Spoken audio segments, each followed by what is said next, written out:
On behalf of the Orthodox School of Theology at Trinity College and the Faculty of Divinity of Trinity College, I'm very pleased to welcome you to this seminar on Orthodox political theology for the 21st century. Just a few logistic things. There are some refreshments at the back of the room. We won't have any break since we have only 2 hours with our guest speakers. The facilities for ladies are in this room. For the men, you must go to the staircase and downstairs to the left. For many centuries, it was considered, and with good reason, that the only political theology coming from Eastern Christianity was the notion of symphonia. The Christian emperor and the Christian church ruling in harmony over a Christian people in a Christian state.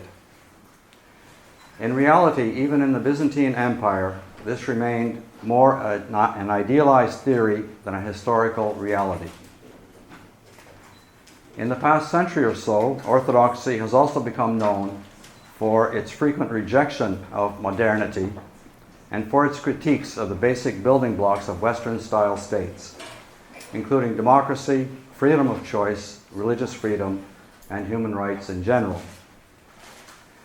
But between these two characterizations, or rather caricatures, of Orthodox political thought, there has begun to emerge a more positive political theology. This began during the Russian religious Renaissance at the end of the 19th century, but was largely put aside as a result of the cataclysmic events of the 20th century, especially the two world wars, the Russian Revolution, and communist rule over much of Orthodoxy. Since the fall of communism, however, and with the rapid transformation of many European countries into multicultural states, the development of a viable Orthodox political thought has become an urgent task. The most exciting contemporary Orthodox thinking in this field looks to the very foundations of Eastern Christianity for its basic principles. And on this basis, it is fully prepared to engage in constructive dialogue with modernity and postmodernity, with Western society, and with Western Christianity. This is the context in which we place today's seminar. We are very fortunate to have with us today three leading Orthodox theologians. Aristotle Papanikolaou from the Orthodox Christian Studies Center at Fordham University in New York, Perry Hamalis from North Central College in Illinois, and Pantelis Kalitzidis from the Volos Academy for Theological Studies in Greece. Each of the three will make a presentation, and then we will have an opportunity for questions, comments, and discussion. So our first speaker will be Dr. Aristotle Papanikolaou. He is professor of theology at Fordham University in New York and Archbishop Demetrius Chair in Orthodox Theology and Culture. He is co-founder and co-director of the Orthodox Christian Studies Center at Fordham University. Professor Papanikolaou studied at Fordham University, Holy Cross Greek Orthodox School of Theology, and the University of Chicago. He is the author of Being with God, Trinity, Apophatism, and Divine Human Communion, and the groundbreaking book, The Mystical as Political, Democracy, and Non-Radical Orthodoxy. He has also co-edited several important books dealing with Eastern and Western Christianity, including Orthodox Constructions of the West and Orthodox Readings of Augustine. Professor Papanikolaou's ongoing research interests include contemporary Orthodox theology, Trinitarian theology, political theology, and theological anthropology. The subject of Professor Papanikolaou's talk is political Nestorianism. Thank you.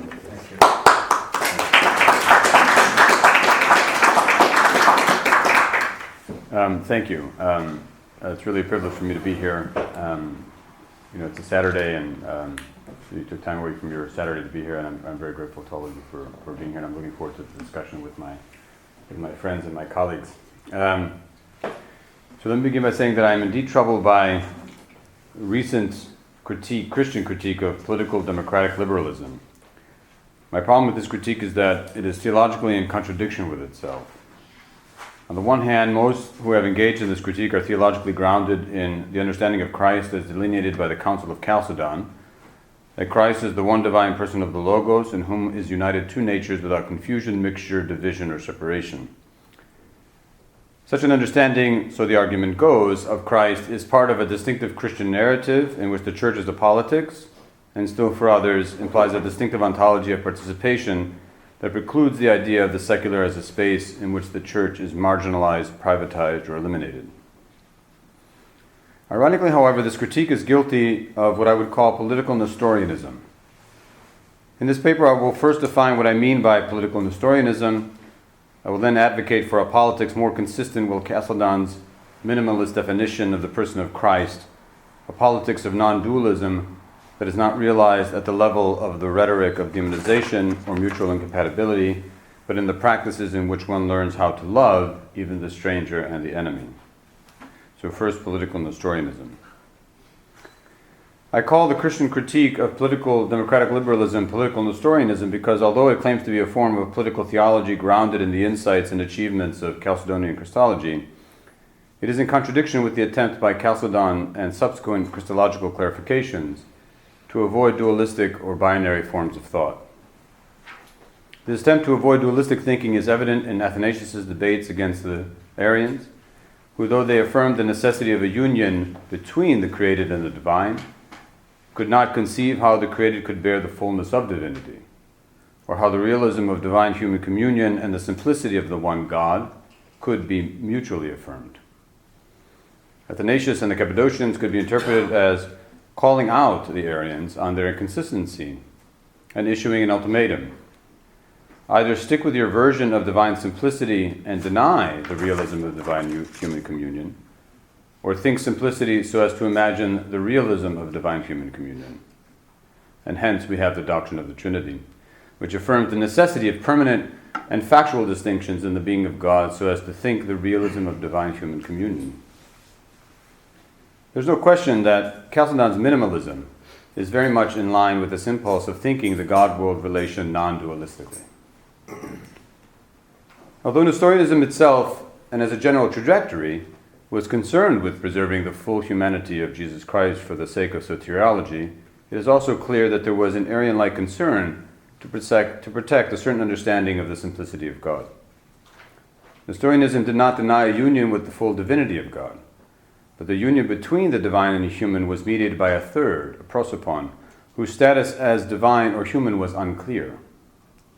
In the end, for Nestorianism, it was unthinkable for the divine to assume the created in all its finitude. Those two ontological planes, so to speak, created and uncreated, simply cannot seep into each other. So the critique of political democratic liberalism betrays Chalcedon and mimics Nestorian logic insofar as it reinforces the dualism that Chalcedon attempts to overcome. This dualistic and binary mode of thought is most evident in the rhetoric of mutual exclusivity. As is fairly well known, the argument is that what ultimately emerged from the modern critique of religion is the formation of a secular space carved out and maintained by violence.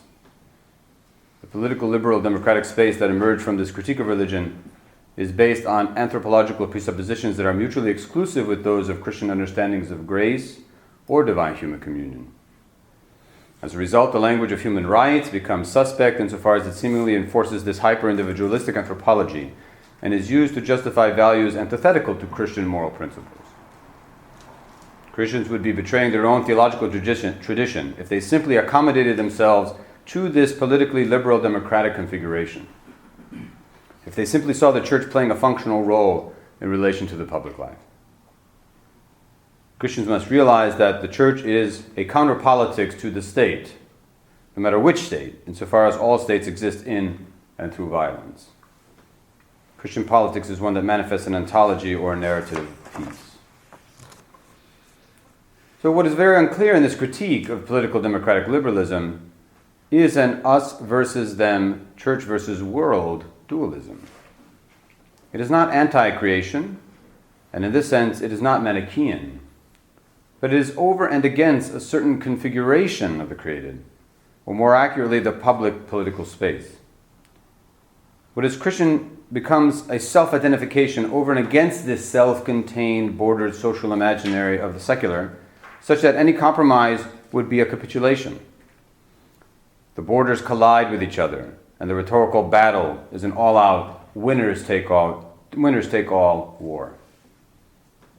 What is again ironic is that this political Nestorianism serves as a ground for political monophysitism, where a certain space is demarcated as orthodox in terms of culture, and where there is an elision between the church and the public political space such that the latter is absorbed into the former. Such political Nestorianism, that is also political monophysitism, is manifested in the ongoing problem of religion and nationalism in the traditional Orthodox countries. This politics of mutual exclusivity and self-identification vis-a-vis the proximate other is evident also in American politics. There are Christians strengthened by narrative, radically Orthodox or evangelical understandings of Christianity who cannot but see certain political issues as driven by a godless, politically liberal, humanistic agenda. Any capitulation on these issues would mean a defeat for Christianity and a surrender to the dark side. That can be, I thought that appropriate because of the Star Wars movies. In my text I have other side, but then I sort of... There can be no way of visualizing the legalization of gay marriage, since that would mean admitting that godless liberalism is right and Christianity is wrong. Social justice has become a bad word, since it seems linked to the godless anti-Christian liberal agenda. Even the issue of gun control, in the United States anyway, gets caught in this dualistic vision of the world, as there are those Christians who think that the right to bear arms must be maintained, if only not to capitulate to the godless liberalism. What is ironic is that such Christians often invoke rights language, the very language of the so-called godless liberalism they are contesting.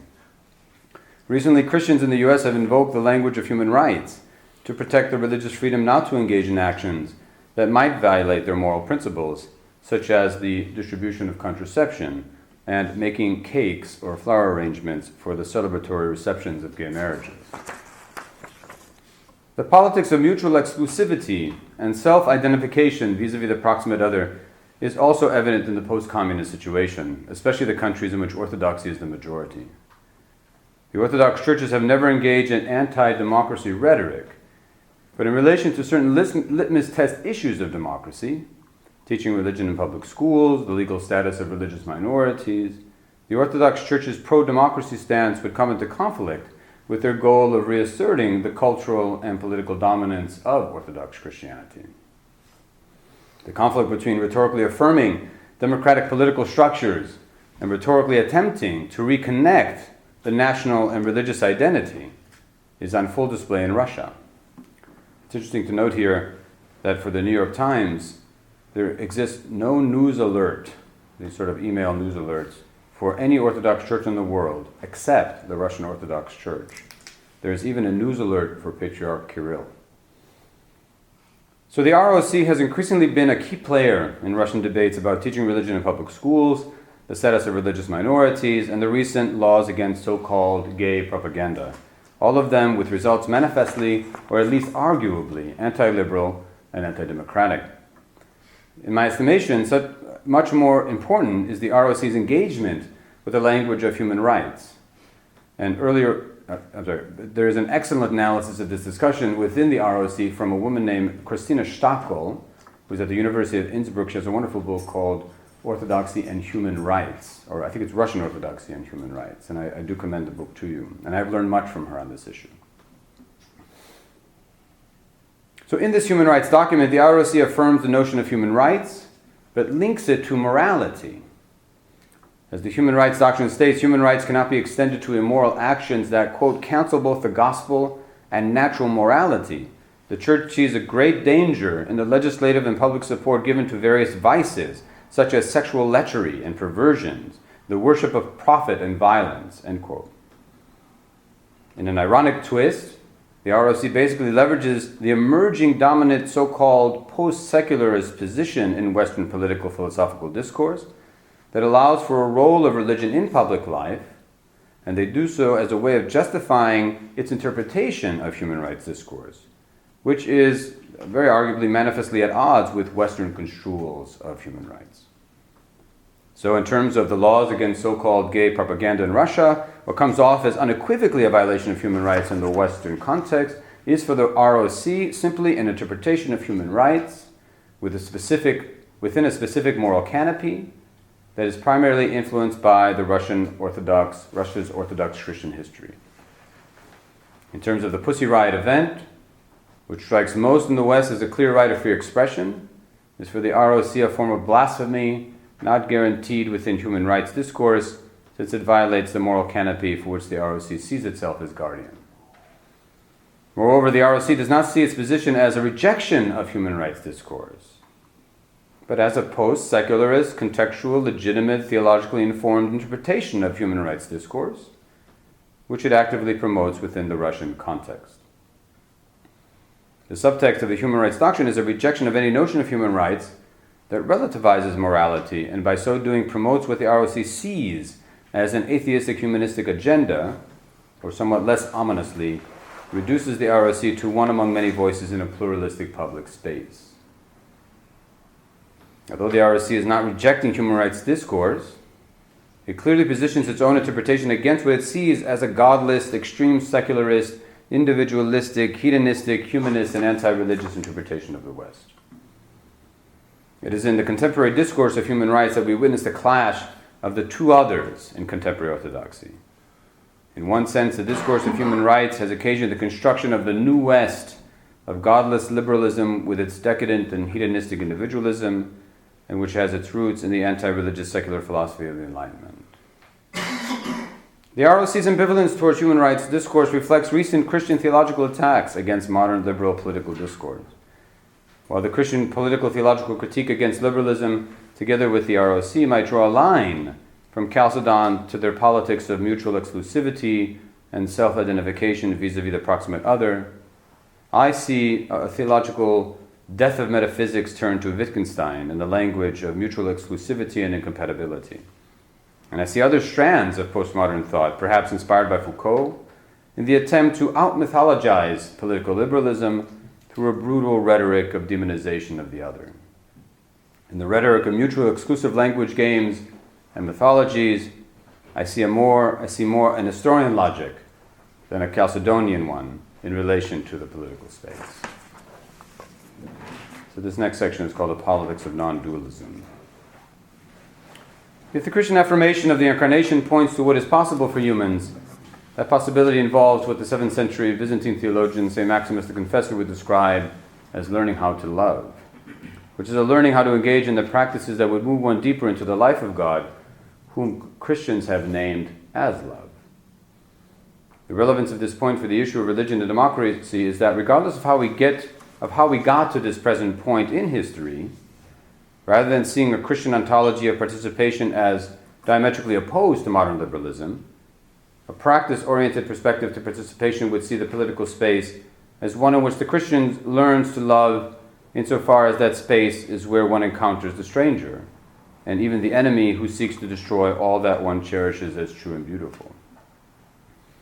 One does not need to go to the desert to achieve theosis.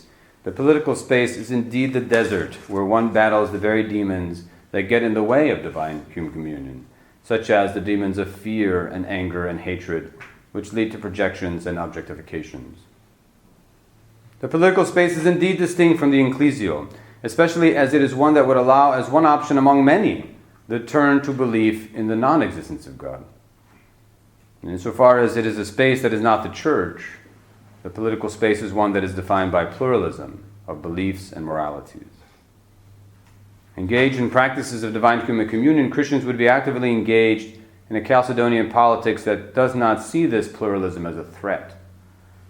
They would instead attempt to shape this pluralism through a minimal set of underdetermined normative principles that include freedom and equality, guaranteed through human rights language that is not linked to a specific religious morality, all the while being aware that the ecclesial is not the political, even if, as I would argue, that the mystical is the political. Along these lines, I would like to propose, in a way that I have not really done in any previous writing, that the Orthodox globally shift their rhetoric in relation to the political space. Rather than focusing on the diametrical opposition between the godless secular liberals and the defenders of traditional values. Rather than focus on specific moral issues, the Orthodox should shift their rhetoric to articulating a fuller vision of the human as the human could be. The Orthodox should not align themselves with evangelical Christians in projecting a Christianity that is simply anti-gay and anti-abortion, especially since evangelical Christians cannot conceive of a Christian existence in terms of divine human communion. Another way to put this is that evangelical Christianity can only project a Christianity in the public space that focuses on moral principles because it is Nestorian at its core, stuck in a dualist conception of the God-world relation. In a Chalcedonian non-dualist affirmation of the God-world relation, the Orthodox can assess the political space not in terms of the legalization of particular moral principles, but in terms of how political space iconically reflects a vision of divine human communion. And the measure of such an assessment are the types of relationships enabled by a political space. The Orthodox should stop talking about the so-called post-secular, because theologically there is no such thing as a post-secular. Long before the Enlightenment, Christianity has always confronted the secular in the eschatological sense as the time and space before the fullness. There is and always shall be a secular, but the Orthodox should start speaking of the secular in terms of radical pluralism, as is being done now by Charles Taylor, Atalia Omer, and other political theorists. If understood the secular in terms of radical pluralism, then the real target is not the secular per se, but the hyper-individualism that ironically threatens radical pluralism by enabling enclave-like us versus them relationships. The Orthodox should stop opposing those who support so-called traditional values against the godless liberal secularists and focus their efforts on shaping the political space so as to foster particular kinds of relationships in a space constituted by radically pluralistic beliefs and morality. These relationships ultimately must be realized through particular civic virtues. In light of this, the real target for Orthodox political rhetoric should not be certain moral issues, such as abortion or gay marriage, but hyper-individualism. It has been argued that hyper-individualism is a product of modern political discourse, but as the debates between liberalism versus communitarianism make clear, it is not inherent to political liberalism. It may be the case that the kind of hyper-individualism that one witnesses in the West is a product of unregulated capitalism more than liberal democracy. The hyper-individualism that takes the form of what sociologists refer to as expressive and utilitarian individualism is linked to Charles Taylor's notion of the buffer itself. The notion of the buffer itself involves the consciousness of one as bordered over and against other selves and the political community to which one belongs. Taylor contrasts the buffer itself to the pre-modern porous self, who is conscious of being open to and intersecting with the supernatural. The modern self is buffered in the sense that it is protected against other selves in the community. It bumps up against, so to speak, the borders of the other selves and community, even if it belongs to the community. Taylor himself argues that the emergence of the buffer itself coincides with the emergence of unbelief as an option for the self, where the supernatural is negated and where all that remains is the natural. The buffer itself is one embedded within an immanent frame. I agree with Taylor that the modern notion of the Western self is imagined as buffered, that the modern self relates to oneself, to other selves, and to the political community as if buffered. And I think that rather than take aim at specific moral issues, the Orthodox rhetoric should take aim at the idea that the self can ever be buffered. In other words, it should critique the imagined notion of the buffer itself, and the hyper-individualism grounded in such a self as itself an illusion.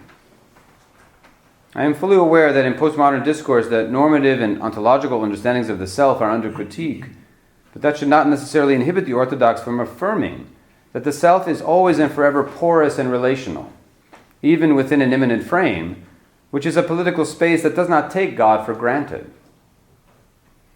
This Orthodox understanding of the self would find common cause, ironically, with neuroscientists and geneticists, in the sense that even who we are, at the most material level, has something to do with how we absorb our relationships and our environment. That we are porous selves, even in the immanent frame, is especially evident when one walks down Times Square in New York and is bombarded with so many symbols, all reinforcing our illusory sense of self as buffered, and thus enabling hyper-individualism. The Times Square experience, I think, indicates that hyper-individualism in the buffered self is fueled not so much by the anthropological presuppositions of liberal democracy per se, but by capitalism that is not motivated by the common good. In its critique of the hyper-individualism enabled by the illusory sense of the self as buffer, the Orthodox would find common cause with many other religious traditions, as well as some specialists within the social sciences and the humanities, toward an understanding of the self as always and forever porous, even in the immanent frame that is the political space. In doing so, he could open up the possibility of a relational self, and to a vision of the flourishing of the self in forms of relationships that are realized through the virtues, rather than emphasizing the vague notion of values or morality. It could point to the value of virtue-enabled forms of relationships. In doing so, it would have to position itself in an antagonistic, dualistic, Nestorian-like way over and against the secular, even if it had to accept the political space as an immanent frame, that is, as a horizon in which God is not taken for granted or presupposed, and where unbelief is an option. You can imagine the secular as a space for realizing forms of virtue-enabled relationality among peoples with diverse ultimate commitments, even as it works toward an overlapping consensus on those values. You could imagine as supporting the political legalization of gay unions as a way of affirming that committed long-term relationships that even involve sex, no matter who the persons are, manifest the very virtues that St. Maximus identifies with the presence of God, and thus stop the very cruel and untheosis-like, and in that sense heretical, identification of being gay with prostitution, perversity, and pedophilia, which is fueled by a Nestorian logic. You might even be motivated to speak out against the violence perpetrated against gay people, even by its own clergy. The secular space, as the maximization of pluralism, as Taylor understands it, is not that of godless, anti-religion, hedonistic liberalism. Quite the contrary, it is a political space that iconically reflects the virtues manifested in divine human communion. It is a form of divine human communion, even if not in its fullness. In my mind, this is confirmed by St. Maximus when he declares in the Ambigua, quote, that every human being, he says every human being, who partakes of virtue as a firmly established habit, thereby partakes unambiguously of God, who is the substance of the virtues. End of quote. And throughout his corpus, St. Maximus speaks of our unity to God through the virtues, and that Christ becomes incarnate in us through the virtues. The virtue is embodied deification. In my theological judgment, this is what a Chalcedonian politics looks like.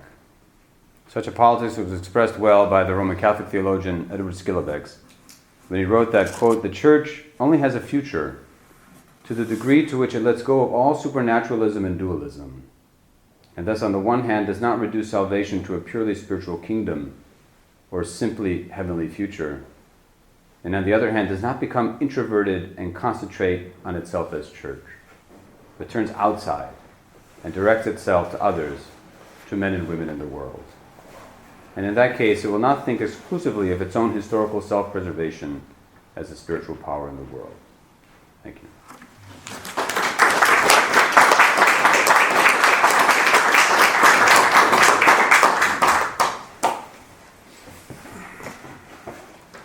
Thank you very much, Dr. Papanikolaou, for a very challenging talk. As you were speaking, I couldn't help thinking of Vladimir Soloviev.